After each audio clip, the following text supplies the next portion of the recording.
Aku percaya firman-Mu berkuasa. Aku percaya firman-Mu dapat merubah seluruh hidupku. Aku percaya firman-Mu ini adalah Tuhan sendiri. Aku siap untuk menerimanya dan melakukannya dalam nama Yesus. Haleluya. Amin. Silakan duduk Bapak Ibu Saudara. Shalom. Belum seperti jemaat CTC Cilegon yang antusias, yang berkobar-kobar rohnya. Shalom. Shalom. Shalom. Shalom. Amin. Ya, kita bersyukur ya kalau kita masih bisa beribadah di tempat ini dengan aman, dengan penuh damai. Ada satu sedikit perubahan ya, di mana kita saat ini untuk anak-anak yang SMP, SMA ibadahnya turun ya. Yang tadinya bergabung dengan anak-anak sekolah minggu ya, karena dengan keterbatasan tempat, jadi di sekolah minggu itu kasihan mereka, satu ruangan yang enggak begitu besar tetapi ada 3 kelas. Jadi kita bagaimana caranya mensiasati supaya lebih longgar, lebih nyaman buat anak-anak kita. Maka untuk anak-anak yang SMP, SMA selesai pujian penyembahan ibadah pertama ini, mereka turun untuk mereka juga mendapatkan makanan rohani yang sesuai dengan usianya. Dan itu juga menjadi solusi untuk ibadah yang kedua, di mana anak-anak kita yang kelas kecil dan kelas besar bisa lebih longgar gitu. Jadi di ibadah kedua nanti anak-anak sekolah minggu cuma ada 2 kelas, karena yang satu kelas di ibadah pertama ini mereka sudah ibadah ya. Jadi ini yang bisa kita lakukan, karena kita juga berpikir lagi bagaimana kalau kita sewa lagi tempat, kita juga nggak memungkinkan ya di tempat ini. Kita sama-sama berdoa aja supaya ke depan kita punya tempat ibadah yang permanen. Amin. Sehingga kita bisa punya kelas-kelas yang sesuai dengan keperluan anak-anak mereka ya. Jadi dari ini yang pertama, yang perdana ya, di awal bulan Agustus ini mereka mulai dipisahkan. Jadi jangan kaget kalau ada anak-anak kok pada turun kemana. Mereka beribadah sesuai dengan porsinya, sesuai dengan makanannya ya. Kita akan masuk di dalam serial tetap masih Green Harvest ya. Nah, kalau kita mau menuai tuaian yang besar di tahun Green Harvest ini, maka kita harus menemukan panggilan kita. Makanya judul khotbah yang diberikan oleh senior pastor kita yaitu Find Your Calling, yaitu temukan panggilanmu ya. Jadi saya percaya dan saya rindu di tahun Green Harvest ini semua juga ya ingin menuai ya tuaian yang besar. Oleh karena itu semuanya harus menemukan panggilannya sesuai dengan karunia, sesuai dengan talenta yang Tuhan berikan kepada saudara dan saya. Saya percaya kalau kita tanya di sini siapa yang asli penduduk Cilegon, paling cuma 1-2%. Saya percaya semuanya pendatang. Tuhan kirimkan dari berbagai daerah ke tempat ini, berkumpul di tempat ini. Tentunya Tuhan punya tujuan. Amin. Amin. Amin. Jadi saya pun datang dari Bandung, saya juga nggak mengerti. Tiba-tiba ada di Cilegon ini, ternyata Tuhan punya tujuan buat setiap saya. Begitu juga dengan Bapak Ibu Saudara ya. Tuhan punya tujuan, jadi temukan panggilan saudara. Enggak ada lagi ke depan yang menganggur. Semuanya bisa berdampak, semuanya bisa mengeluarkan potensi yang ada pada diri kita secara maksimal, sehingga nama Tuhan dipermuliakan. Amin. Ya, kita buka firman Tuhan di dalam Efesus 4 ayat yang ke-1. Semuanya bawa Alkitab ya, baik Alkitab elektronik maupun Alkitab secara buku manual. Kita buka Efesus 4 ayat yang pertama ya. Nanti setelah itu kita buka Efesus 2 ayat yang ke-10. Yang sudah ketemu katakan amin. Belum semuanya. Efesus 4 ayat yang pertama. Sudah ketemu Bapak Ibu Saudara? Amin. Kita baca ya, 2, 3. Sebab itu aku menasehatkan kamu, aku orang yang dipenjarakan karena Tuhan, supaya hidupmu sebagai orang-orang yang telah dipanggil berpadanan dengan panggilan itu. Garis bawahi, berpadanan dengan panggilan itu. Rasul Paulus mengajarkan kepada setiap kita, bahkan menasehatkan saudara dan saya, ya, bahwa supaya hidup saudara dan saya sebagai orang-orang yang telah dipanggil. Tadi saya katakan bahwa kita ini bukan suatu kebetulan, datang dari berbagai macam daerah, berkumpul di tempat ini. Kita harus mengerti bahwa Tuhan yang memanggil, Tuhan yang menempatkan, Tuhan yang mengumpulkan saudara dan saya ada di tempat ini. Amin. Nah, supaya hidupnya sebagai orang-orang yang telah dipanggil berpadanan dengan panggilan.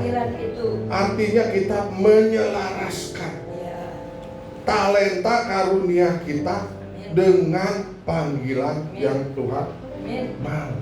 Supaya apa? Supaya semuanya menemukan panggilan.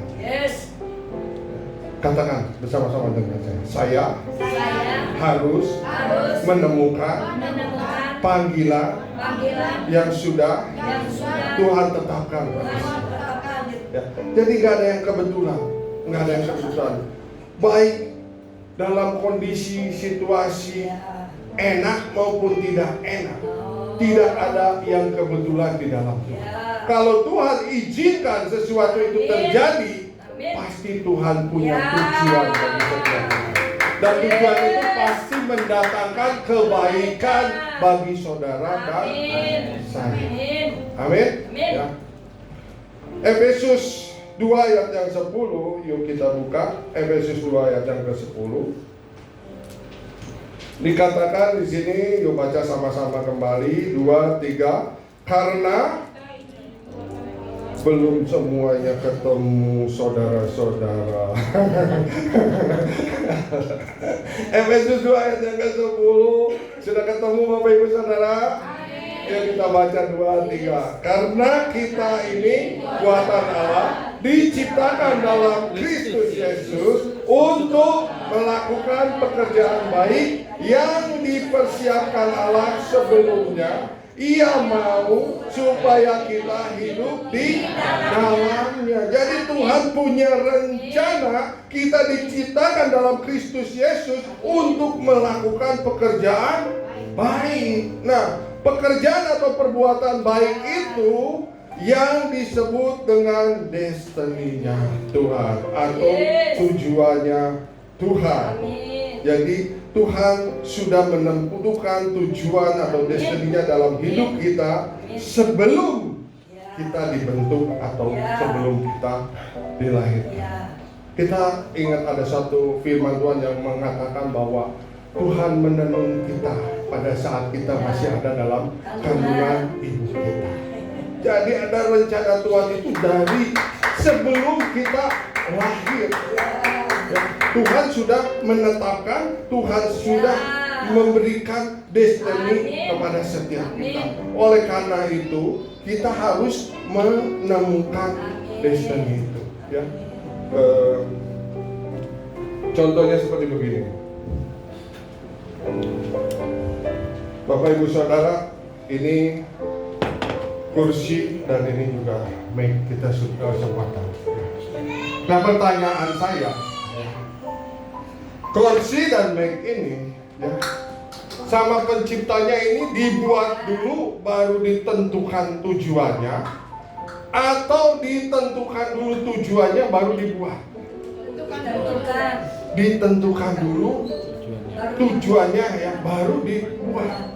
Jadi si pencipta ini merancang dulu ya, apa ya? Oh, mau buat supaya orang nyaman, bisa duduk, bisa ini. Dibuatlah kursi dengan tujuan kursi ini untuk bisa didudukin oleh. Dia dirancang kakinya ada 4 supaya seimbang. Coba bayangin kalau kakinya 2 di depan aja, kita akan terjengkang ke belakang ya. Atau sebaliknya kalau kakinya doang yang Di belakang kita juga bisa nyungsep gitu kan. Jadi dirancang, ya, dibuat, dipikirkan dulu oleh si Sang Pencipta. Mungkin juga digambar atau ya dengan ilustrasi di si Pencipta bagaimana supaya si kursi ini bisa berfungsi. Dan kursi ini dibuat dengan kapasitas untuk bisa diduduki mungkin ya oleh orang yang beratnya 40, 60, 80 mungkin sampai 100 ya. Kalau berat saya 80 lebih ya, ini kursi cuma dirancang buat 40 kekuatannya, pasti pada saat saya dudukin pasti ampuh. Begitu juga make ini. Make ini dibuat, dirancang oleh si Sang Penciptanya dengan tujuan supaya pada saat orang yang memakai mic ini suaranya bisa terdengar sampai jauh.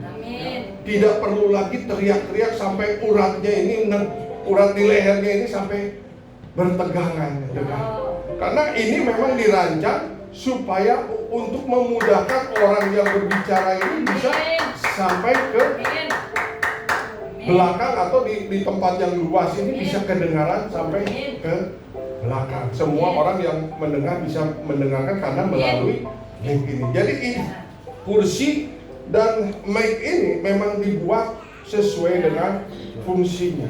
Oleh karena itu, setiap kita juga yang diberikan atau ditentukan oleh Tuhan sebelum kita dilahirkan, sebelum kita datang ke dunia, Tuhan punya tujuan, punya rancangan, sudah dipikirkan oleh Tuhan. Oh, Pak Yuda kedepannya harus jadi seperti ini, bumi ini kedepannya harus seperti ini. Mungkin di dalam perjalanannya kita beda, gitu kan, tidak ini, tapi lama-lama kita mengerti, oh tujuan Tuhan itu buat saya ini seperti ini. Makanya jangan iri satu dengan yang lain, ya. Jangan kita ngomong aja fales pengen jadi WM. Itu tidak sesuai dengan tujuan atau destiny yang Tuhan berikan kepada setiap kita. Kita melayani Tuhan sesuai aja dengan apa yang menjadi rancangan Tuhan. Coba kalau misalnya ya mau mic mau jadi kursi mau jadi mic, bisa dibayangkan nggak? Kalau si kursi saya mau jadi mic katanya, Bapak Ibu Saudara yang terkasih, bagaimana gitu kan? Nggak sesuai gitu kan? Ini juga nggak akan bisa sampai ke belakang kalau saya ngomong. Ya, udah gitu kalau saya ngomong juga menghalangi muka saya. Begitu juga kalau ini pengen jadi kursi, bisa nggak ini didudukin? Iya bisa. Bisa aja didudukin, tapi yang rusak. Ya kan? Karena nggak sesuai dengan tujuannya, nggak sesuai dengan fungsinya. Mic-nya rusak, yang ngedudukinya juga sakit. Betul nggak? Jadi harus sesuai dengan porsinya, harus sesuai dengan tujuan yang Tuhan berikan kepada setiap kita. Karena saudara, kita sebagai manusia ini adalah unik ya, satu dengan yang lain beda ya. Satu dengan yang lain itu memang diciptakan oleh Tuhan untuk unik ya. Kak Yohana bisa nyanyi ya.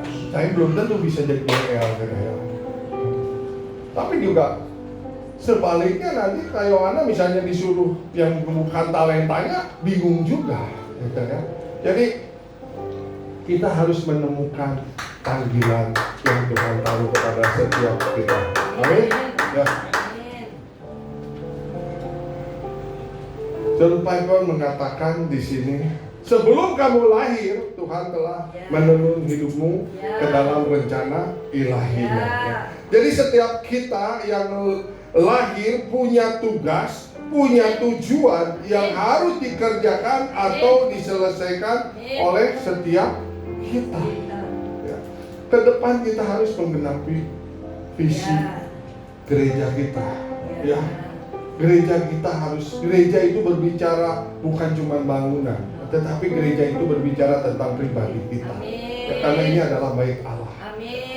Tuhan ingin supaya kita bisa berdampak.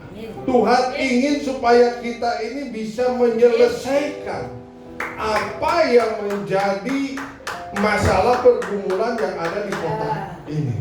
Kita ada di kota Cilegon, kita dikumpulkan di kota Cilegon. Kita harus memikirkan apa sih ya yang menjadi masalah yang ada di kota. Gerejalah yang harus datang dan memberikan solusi atas masalah. Ya. Oke lah, Pak, saya kayaknya kapasitasnya belum sampai ke kota. Minimal Bapak Ibu Saudara bisa menjadi solusi atas masalah di mana keluarga kita ada. Seorang suami bisa mengatasi pergumulan masalah yang ada di keluarga. Istri juga begitu, bisa menolong, membantu. Ya. Jangan suaminya punya masalah, istrinya masa bodoh, emang gua pikirin, jangan ya. Karena kita itu harus berpadanan dengan apa yang menjadi tujuan hidup kita. Ya, sama-sama kalau dua orang sepakat bersatu hati, maka Tuhan katakan kita bisa bergandengan tangan menyelesaikan apa yang menjadi destiny-nya Tuhan. Ya, begitu juga anak-anak. Ya, bisa saling mengerti. Oh, kesulitan orang tua saat ini seperti ini. Bantulah, ya, selesaikan bersama-sama. Ya, kalau kita bisa mengerjakan bersama-sama, pekerjaan itu pasti akan lebih mudah, lebih ringan. Amin. Ya. Jadi semua punya tujuan, semuanya punya destiny yang sudah Tuhan taruh, semuanya punya panggilan. Ya, harus berdampak. Ya, katakan harus berdampak. Harus berdampak ya, karena visi gereja kita ya untuk bisa membangun kota, ya, membangun bangsa ini lebih lagi baik ya ke depannya. Nah, apa itu yang dimaksud dengan destiny ilahi? Destiny ilahi adalah jalan hidup yang didesain Tuhan untuk membangun kerajaan Allah di muka bumi ini. Jadi yang Tuhan berikan kepada saudara dan saya ada di tempat ini didesain oleh Tuhan untuk membangun kerajaan Allah. Jadi kenapa seringkali ya kita berdoa, bertahun-tahun kita berdoa kok nggak dijawab-jawab? Karena kita cuma berdoa untuk kepentingan diri kita sendiri aja. Yang Tuhan mau, yang Tuhan berikan tujuannya kepada setiap kita dan didesain oleh Tuhan supaya kita membangun kerajaan Allah. Kalau kita berdoa untuk kerajaan Allah, untuk kemajuan pembangunan kerajaan Allah, misalnya ada di WTC Cilegon ini, kita memikirkan semuanya. Kita pikirkan untuk kebaikan gereja ini, bagaimana untuk kemajuan gereja ini. Saya percaya Tuhan pasti menjawab doa. Ya, kalau kita memikirkan untuk membangun kerajaan Allah, maka Tuhan juga akan memikirkan apa yang Bapak Ibu Saudara perlukan. Nggak perlu Bapak Ibu Saudara minta-minta, nggak perlu Bapak Ibu Saudara berdoa untuk kepentingan diri sendiri. Tuhan sudah tahu, Tuhan sudah mengerti. Tuhan yang pasti akan memenuhi segala keperluan kita menurut kekayaan dan kemuliaan di dalam Kristus Yesus. Amin. Jadi kita pikir, saya punya kerinduan saat ini kan, karena memang Tuhan menetapkan saya untuk menjadi lead pastor di tempat ini. Mau gak mau, suka gak suka, saya harus memikirkan bagaimana WTC Cilegon ini semakin hari semakin baik. Oleh karena itu saya juga mengajak teman-teman kita ya yang menjadi teman sekerjanya Allah di tempat ini.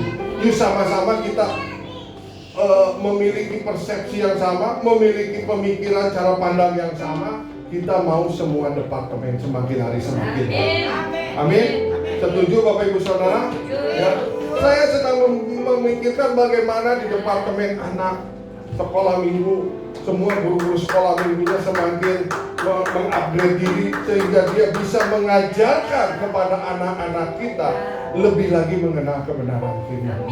Berkali-kali saya katakan sangat penting sekali anak-anak dari semenjak dini ditetapkan atau diterapkan kebenaran firman Tuhan, karena ke depan menghadapi suasana itu tidak semakin baik. Firman Tuhan yang mengatakan orang akan semakin jahat. Di akhir-akhir zaman ini orang akan semakin egois, semakin mementingkan diri. Dia tidak memikirkan lagi nanti orang yang dirugikan itu bagaimana. Enggak memikirkan. Orang akan semakin jahat karena apa? Karena egoisnya dia. Dan suasana juga akan semakin sulit. Makanya kalau kita lihat WTC ini sedang mempersiapkan bagaimana ke depan ini bisa memberi makan kota. Karena WTC yang di pusat dan juga di cabang-cabang sudah berpikir lebih jauh, sudah mendapatkan tuntunan dan arahan dari Tuhan lebih jauh. Ke depan akan terjadi krisis pangan. Makanya kenapa sekarang ini saya kemarin didatangin oleh salah satu tentara yang pangkatnya lumayan tinggi juga datang ke KOM. Saya diinstruksikan oleh pemerintah harus membuat ketahanan pangan. Bukan cuma di Kodim, Koramil, tetapi ke depan Kopassus juga sama. Mereka akan berlomba-lomba mencari benih ikan, mencari bagaimana sayuran atau padi ditanam. Karena mereka juga berpikir ke depan akan semakin sulit, ya. Orang-orang akan lebih susah mencari pangan. Kita lihat konglomerat dunia, orang-orang yang kaya di dunia, mereka sekarang beralih memfokuskan Jack Ma, dia berpikir bagaimana bertani. Terus siapa ya lagi orang-orang yang terkaya di dunia lagi memikirkan kepada pertanian, peternakan. Bahkan pemain sepak bola siapa yang itu juga berpikir dia menjadi distributor terbesar untuk untuk makanan dan juga untuk sayur-sayuran. Kita sebagai gereja juga kenapa kita membuat sayuran organik, ikan organik, ada sapi, ada kambing, juga membuat lapangan kerja yang begitu besar. Karena senior pastor kita sudah mendapatkan visi dari Tuhan, ke depan akan ada seperti begini. Ya, kita siapkan. Dan kalau kita mengerti bahwa Tuhan memang mendesain kita untuk membangun kerajaan Allah, kita kerjakan, maka Tuhan sendiri yang akan mencukupkan segala apa yang menjadi keperluan kita. Amin. Ya. Jadi destiny ilahi ini adalah jalan hidup yang didesain Tuhan untuk membangun kerajaan Allah di muka bumi ini. Kalau kita mengerjakannya, maka kita akan mengalami yang pertama, pemeliharaan secara ilahi. Bapak Ibu Saudara, kalau kita sebagai anak-anak Tuhan, kita dipelihara oleh Tuhan, aman gak kita? Nyaman gak kita? Karena yang memelihara kita adalah Allah di atas segala Allah, Tuhan di atas segala Tuhan. Dia mengerti, dia tahu ya, endingnya akan seperti apa sih. Karena dia Alfa dan Omega. Bahkan sebelum kita lahir aja Tuhan sudah merencanakannya. Makanya pada akhirnya juga Tuhan pasti tahu. Nah, kalau kita mengerjakan apa yang menjadi desainnya Tuhan pada setiap kita, maka kita akan mendapatkan pemeliharaan secara ilahi. Tuhan yang akan memelihara setiap kita. Coba saya tanya di sini, siapa yang punya anjing di rumah atau kucing? Ya, ada beberapa orang yang punya pemeliharaan. Anjing atau kucing yang dipelihara kita, dia pasti akan nyaman. Ya, dia nggak mikirin, aduh pagi kita makan apa ya? Nanti sore kita makan apa?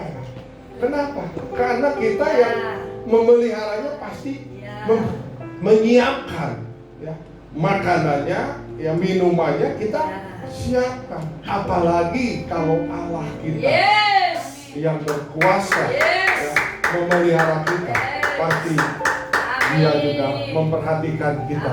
Dia juga melihat apa sih kebutuhan daripada kita.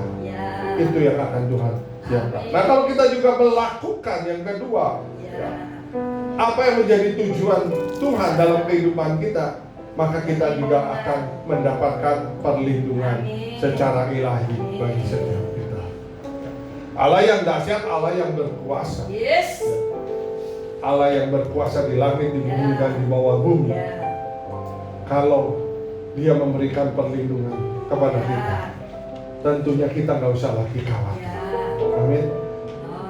Saya sebagai orang tua, sebagai bapak, nggak bisa 24 jam sehari untuk menjagai anak saya. Apalagi anak saya sekarang udah gede-gede, ada di luar kota. Ya.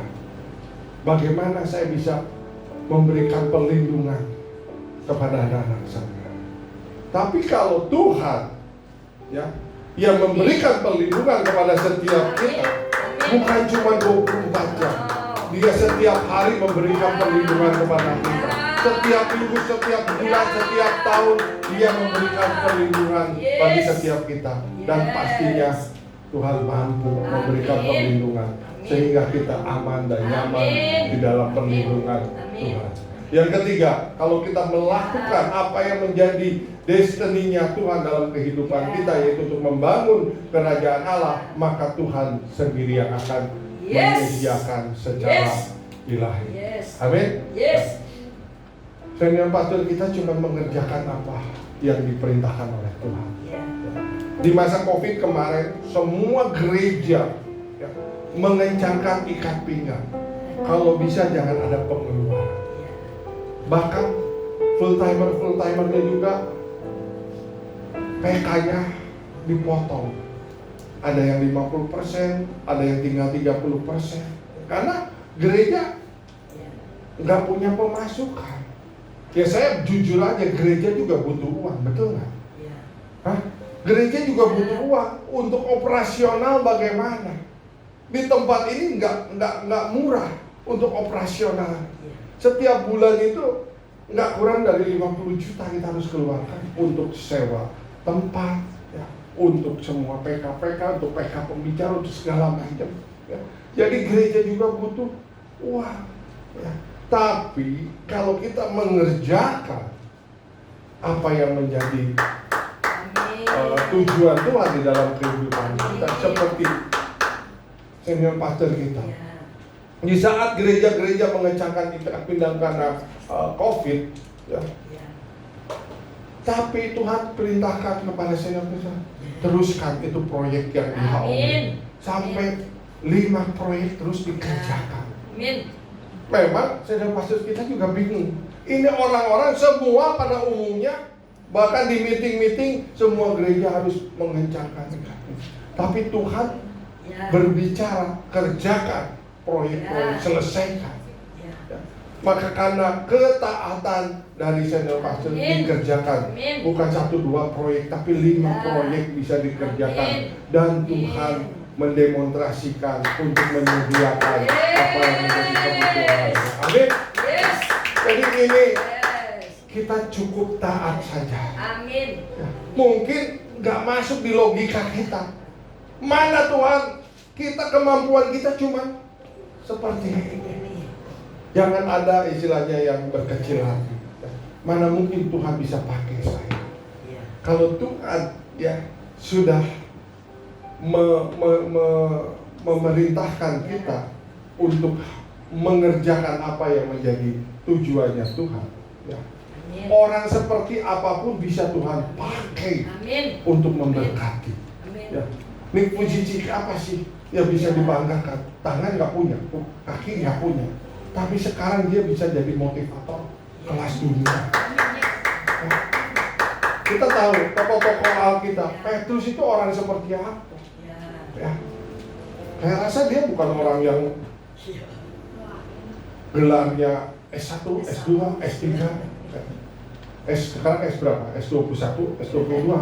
Kalau Samsung S25 ketinggalan. Bukan seperti itu, tapi Tuhan bisa pakai dia untuk menjadi penjari manusia. Saat dia berkhotbah, 3.000 orang langsung bertobat. Jadi jangan kita berkecil hati. Kalau kita mengerjakan apa yang Tuhan mau, Tuhan yang akan memelihara kita, Tuhan yang akan melindungi kita, Tuhan yang akan menyediakan setiap kita secara ilahi. Secara ilahi itu di luar nalar kita, di luar kapasitas kita, ya.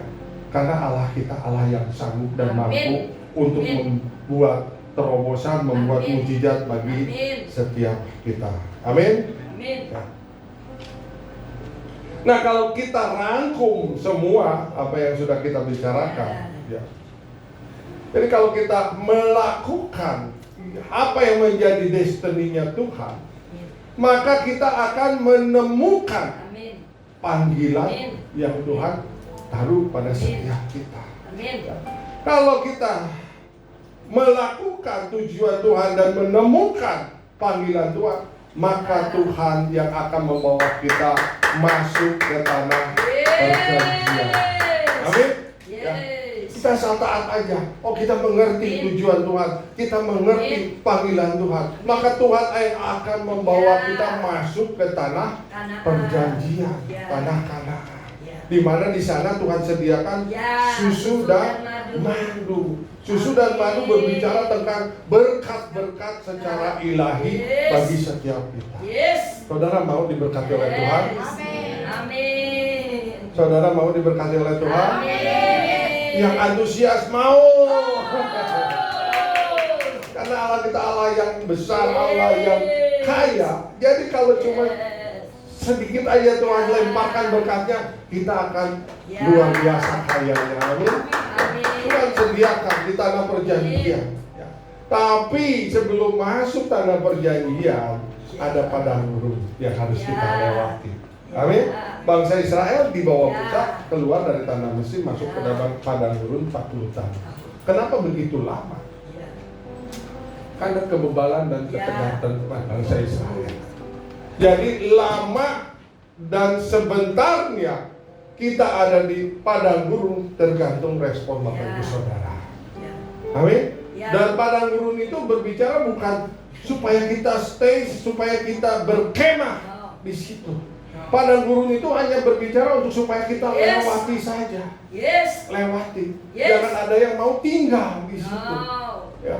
Jangan juga di padang gurun bukan didesain untuk setiap kita berkemah di situ. Udah nyaman dengan kondisi seperti begini. Kita nasibnya juga udah seperti begini. Ya, dari dulu begini, sekarang begini, jangan. Tapi kita harus keluar dari padang gurun. Kita harus mengusahakan bagaimana kita tidak tinggal di padang gurun, tapi kita masuk ke tanah perjanjian di mana Tuhan menyediakan segala sesuatunya buat setiap kita. Amin. Ya. Jadi jangan ada yang mau tinggal ya, di padang gurun. Padang gurun hanya untuk lewat saja. Kenapa kita harus masuk padang gurun? Supaya kita semakin kuat. Ya, di dalam kerohanian kita semakin kuat. Di dalam menghadapi masalah kita semakin kuat. Karena mengikuti Tuhan bukan berarti kita sudah bebas dari segala masalah. Masalah boleh ada, tapi pada saat kita sudah mengerti tujuan Tuhan dan panggilan Tuhan kepada setiap kita, maka kerohanian kita akan semakin dewasa, kita semakin naik, masalah ada di bawah. Sehingga kita bisa melihat mana sih jalan keluarnya. Ya, contohnya sekarang, kalau kita tersesat di hutan yang begitu lebat dan begitu ributnya, sehingga kita tidak tahu lagi mana jalan keluar. Kalau sekarang ada alat yang namanya drone, ya. Kita naikin drone dengan kamera, ya. Lihat ya. Bahkan kita akan bisa melihat, oh harus ke sini loh jalannya, harus ke sana loh jalannya. Kita tidak berputar-putar terus di dalam hutan. Amin. Ya. Kalau kita punya drone, kita semakin naik, maka pandangan kita akan semakin jauh ke depan. Begitu juga kalau kita dibawa naik kerohanian kita oleh Tuhan, kita bisa melihat ini masalah, tapi saya tahu jalan keluarnya ke sana. Saya tahu saya harus belok ke kanan, saya tahu harus belok ke kiri, saya tahu harus jalan lurus supaya kita bisa keluar dari pergumulan atau masalah itu. Ya. Jadi kita percaya bahwa kalau Tuhan terus membawa naik kita di dalam kerohanian kita, selain kita juga menemukan panggilan Tuhan, kita juga bisa melihat, oh ini loh terobosan yang Tuhan siapkan buat setiap kita. Amin. Ya.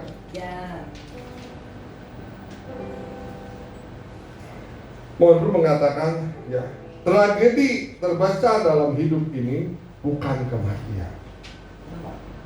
Kematian sudah pasti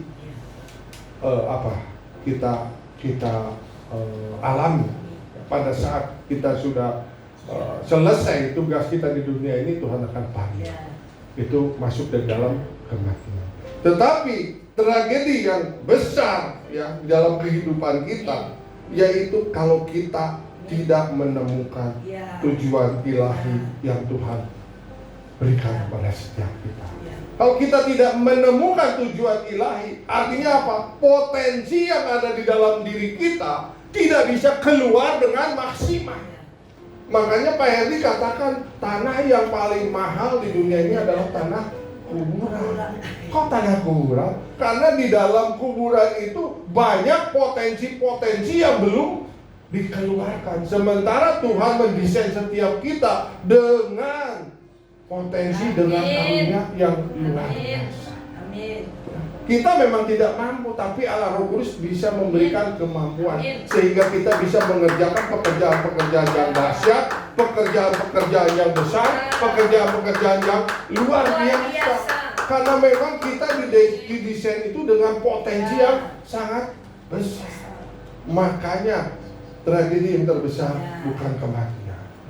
Tragedi yang terbesar dalam kehidupan kita kalau kita tidak menemukan apa yang menjadi tujuan Tuhan dalam hidup kita. Amin. Saudara mengerti? Saudara sekarang terbuka ya bahwa kita ini dipanggil oleh Tuhan, dikumpulkan di tempat ini dengan tujuan Tuhan. Ya, saya nggak ngerti juga. Saya datang dari Bandung ke Serang. Ya. Memang sih dipanggil sama calon mertua dulu. Yaudah ke Serang. Sehingga saya harus resign dari pekerjaan ke Serang. Tapi setelah di Serang saya masuk di dalam satu gereja, saya lahir baru sama Bapak Rohani disuruh jadi pendeta. Waktu itu saya nggak ngerti kenapa harus menjadi pendeta. Saya juga nggak mikir, cuma ikut aja gitu kan.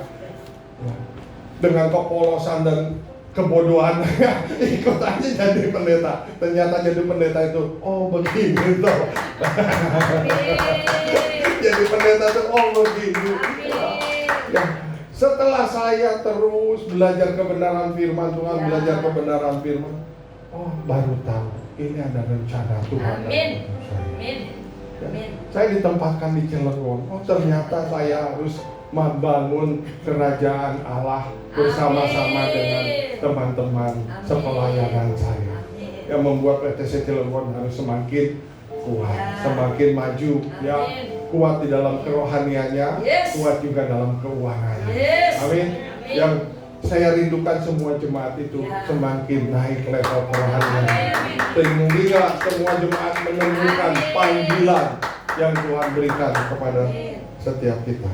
Nah, ada 5 cara untuk menemukan panggilan. Ya, tapi ini tidak akan selesai saya sampaikan karena memang senior pastor juga nggak selesai, jadi saya nggak berani juga menyelesaikan dengan cara saya sendiri. Jadi apa yang disampaikan oleh senior pastor, ya pesannya itu yang penting bisa sampai kepada Bapak Ibu Saudara. Ya ada 5 cara untuk menemukan panggilan kita dan juga waktunya juga nggak banyak. Kita harus ada perjamuan, nanti ada mendoakan yang berulang tahun yang di bulan Juli ya nanti. Boleh maju ya, nanti kita sama-sama doakan. Nah, panggilan yang harus kita cari yang pertama yaitu personal spiritual growth. Artinya kita bisa menemukan panggilan melalui pertumbuhan rohani pribadi kita masing-masing. Tadi saya sudah katakan kalau kita ya semakin bertumbuh di dalam kerohanian kita, maka kita akan menemukan panggilan. Kita akan, mungkin pertamanya seperti saya nggak sadar, nggak ngerti. Ya, Tuhan tuntun seperti begini, ternyata panggilannya seperti ini. Oleh karena itu, yuk kita bertumbuh di dalam kerohanian kita, ya, secara personal, secara pribadi, supaya Bapak Ibu Saudara juga menemukan, panggilan Tuhan ini seperti ini. Nah, yang pertama kembali yang kalau kita menemukan panggilan melalui pengalaman kita di masa lalu, ya. Pengalaman masa lalu kita itu yang bisa menemukan kita dalam panggilan. Contoh ya. Jadi di WTC ini bukan cuma ada HOP, bukan ada DRIF, tapi ada ministry-ministry lain. Ya. Ada panti asuhan. Ya.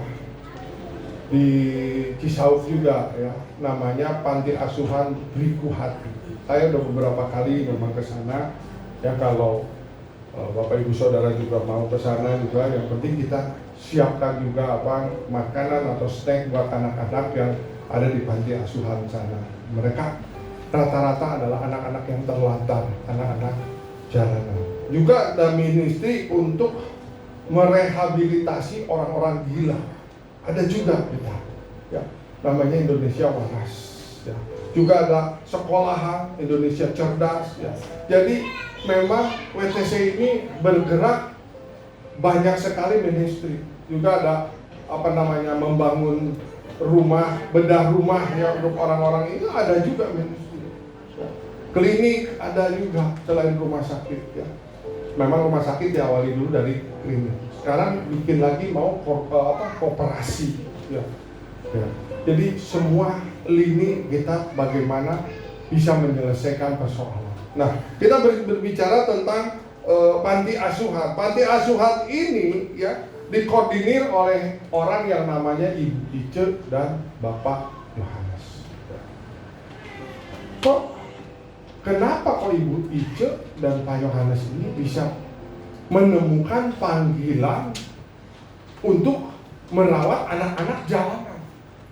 Ternyata selidik punya selidik, dulunya itu Ibu Ice itu dengan Pak Yohanes itu memang bekas orang jalanan. Ya. Ibu Ice dulu waktu di jalanan dia pernah aborsi berkali-kali.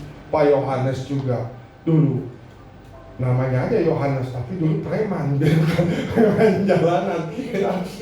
Ternyata setelah bertobat, mereka dipanggil oleh Tuhan untuk mengurus anak-anak jalanan. Jadi kalau anak-anak jalanan dipeluk oleh Ibu Ice, ya, mereka kok bisa nurut-nurut, mereka bisa patuh-patuh. Karena mungkin di dalam hati Ibu Ice berkata, sebelum lu jadi kadal, gua udah jadi buaya. Artinya apa? Sebelum lu di jalanan, gua juga udah di jalanan dulu. Jadi ngerti persis gitu bagaimana kondisi anak-anak jalanan, apa yang dibutuhkan oleh anak-anak jalanan. Jadi semua anak-anak jalanan kalau dipeluk, dirangkul ya, terus dekat dengan Ibu Ice ini langsung pada nurut. Jadi itulah pengalaman di masa lalu yang bisa membuat kita menemukan panggilan Tuhan. Dan ini bisa menyelesaikan. Ada seorang ibu ya, suami istri yang mau coba-coba. Dia ngambil 2 anak jalanan. Dia sudah punya 3 anak di rumahnya. Dia pengen mungkin melayani. Dia bawa 2 anak jalanan ke rumah.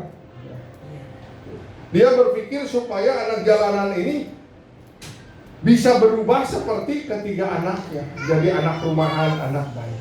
Cuma dalam waktu 2 minggu. Bukan anak jalanan itu yang berubah menjadi anak rumahan, tetapi anak-anak dia yang 3 itu berubah menjadi anak kayak anak jalanan. Sampai dia bingung, kenapa kok terpengaruh? Lalu suami istri itu datang ke Ibu Flora, Ibu Gembala. Bu, ini gimana, saya udah gak tahan ini. Anak-anak jalanan bukannya nurut, malah jadi merusak anak-anak saya. Ya. Dibawalah 2 anak itu ke Ibu Ice, ke panti asuhan. Diserahkan ke Ibu Ice. Langsung aja dirangkul sama Ibu Ice. Sebelum lu jadi kadal, udah jadi buaya. Nggak begitu lama anak-anak jalanan ini yang 2 itu menjadi anak-anak yang nurut. Jadi jangan coba-coba kalau kita bukan talentanya di situ, kalau kita bukan passionnya di situ, jangan coba-coba kita mengambil passionnya orang lain. Apalagi jangan kita coba-coba ngambil orang gila ya untuk supaya jadi waras. Ya bisa-bisa ya orang gila nggak jadi waras, yang waras jadi gila. Jadi kita harus sesuai dengan panggilan, dan itu Tuhan bisa izinkan melalui pengalaman kita masa lalu, itu yang membuat kita menemukan panggilan itu. Ya. Yang kedua, dengan cara perasaan yang diciptakan. Ya. Mungkin pada umumnya sebagian besar orang-orang yang menjadi hamba Tuhan itu dari masa kecilnya itu anak-anak yang punya perasaannya halus, lembut, murah hati, penuh kasih gitu kan. Dia dipakai oleh Tuhan melalui perasaan masa lalunya bisa menjadi hamba Tuhan yang baik gitu kan. Ya. Dan percaya juga ya, bukan cuma melalui pengalaman perasaan tetapi kesalahan atau penderitaan kita di waktu lalu. Ya contohnya tadi Ibu Ice ya, dengan kesalahan mereka di masa lalu, dengan penderitaan yang diizinkan Tuhan di masa lalu, akhirnya mereka menemukan panggilannya. Ya. Mungkin juga kesalahan kita dulu di masa muda kita, seorang narkoba ya, harus masuk ke rehabilitasi berkali-kali ya. Diizinkan Tuhan. Lalu pada saat kita sudah bertobat, Tuhan datangkan orang-orang yang pecandu narkoba kepada kita, dan kita bisa menyelesaikan supaya orang-orang yang kecanduan itu bisa berubah dan bertobat ya. Jadi melalui kesalahan dan penderitaan kita di masa lalu itulah yang bisa membuat kita menemukan panggilan Tuhan. Amin. Ya. Kayaknya saya nggak bisa menyelesaikan, dan memang Pak Widio juga menyelesaikan cuma satu sampai sini. Dan satu slide lagi, setelah itu saya undang WL Senior untuk naik ke depan. Kita akan masuk di dalam perjamuan kudus. Ya. Quote yang diberikan oleh Bill Johnson mengatakan, panggilanmu bukanlah sesuatu yang kamu kejar, melainkan sesuatu yang terungkap seiring kamu bertumbuh dalam Kristus. Tuhan akan mengungkapkan ya panggilan setiap kita seiring dengan kerohanian kita semakin naik ya, semakin bertumbuh di dalam Kristus. Amin. Bapak Ibu Saudara diberkati oleh Tuhan. Amin. Kita akan masuk di dalam perjamuan kudus ya. Perjamuan kudus ini hanya untuk kita yang sudah dibaptis ya, dan sudah berusia di atas 12 tahun. Anak-anak di bawah 12 tahun dilarang untuk mengambil perjamuan kudus ini. Tetapi kalau kita di atas 12 tahun ya, belum dibaptis dan kita percaya, kita boleh mengambil perjamuan kudus. Apakah Bapak Ibu Saudara semua sudah mendapatkan roti dan anggur perjamuan kudus? Kalau belum, boleh angkat tangan biar nanti Ibu Hera bisa melayani. Kalau sudah, saya undang semua untuk bangkit berdiri. Biar kita angkat satu pujian.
menyambut perjamuan kudus ini. Kami akan menyambut tubuh dan darah-Mu. Tuhan, selidiki hati kami. Tuhan, pulihkan kami. Tuhan, ampuni. Tuhan, kami mohon perkenan-Mu untuk kami boleh menyambut tubuh dan darah-Mu.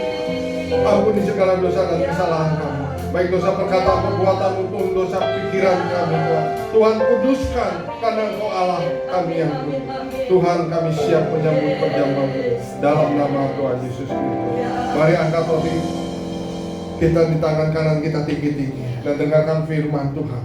Sebab apa yang telah kuteruskan kepadamu telah aku terima dari Tuhan, yaitu bahwa Tuhan Yesus pada malam waktu ia diserahkan mengambil roti, dan sesudah itu ia mengucap syukur atasnya, ia memecah-mecahkannya dan berkata, inilah tubuhku yang diserahkan bagi kamu, perbuatlah ini menjadi peringatan akan aku. Saudara yang terkasih, bukankah roti yang atasnya kita ucapkan syukur adalah persekutuan kita dengan tubuh Kristus? Amin. Mari kita makan di dalam nama Tuhan Yesus Kristus.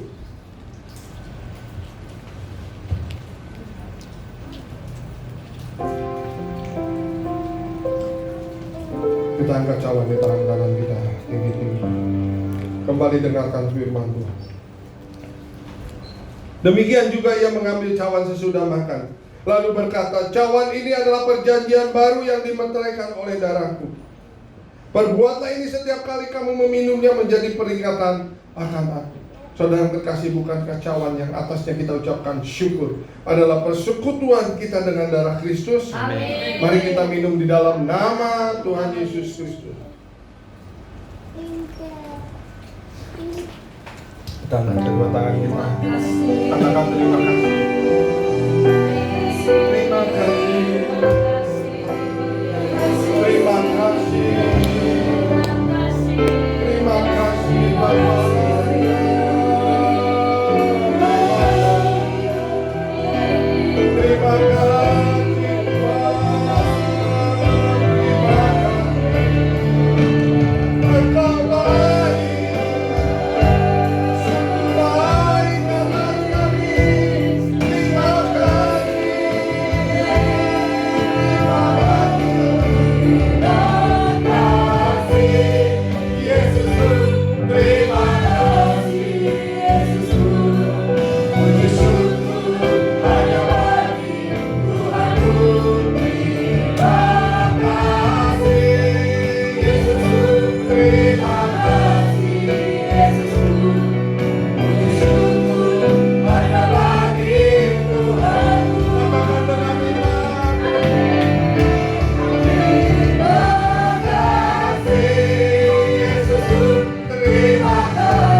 Terima kasih kami menyambut tubuh-Mu, Tuhan, kami menyambut darah-Mu sebagai peringatan akan Engkau.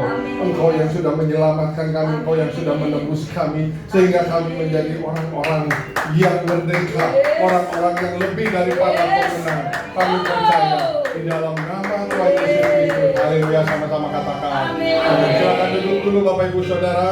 Kita menyambut yang berulang tahun di bulan Juni, atau yang sampai hari ini ada yang berulang tahun, baik yang tertulis di situ namanya ataupun yang belum tertulis, boleh maju ke depan ya. Silakan Julio.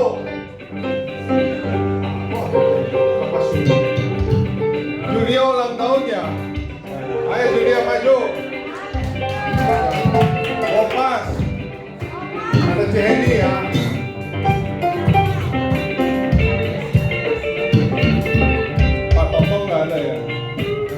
Siapa lagi yang berulang tahun? Boleh. Yang berulang tahun pernikahan juga boleh maju ke depan. Ya, yang berulang tahun pernikahan.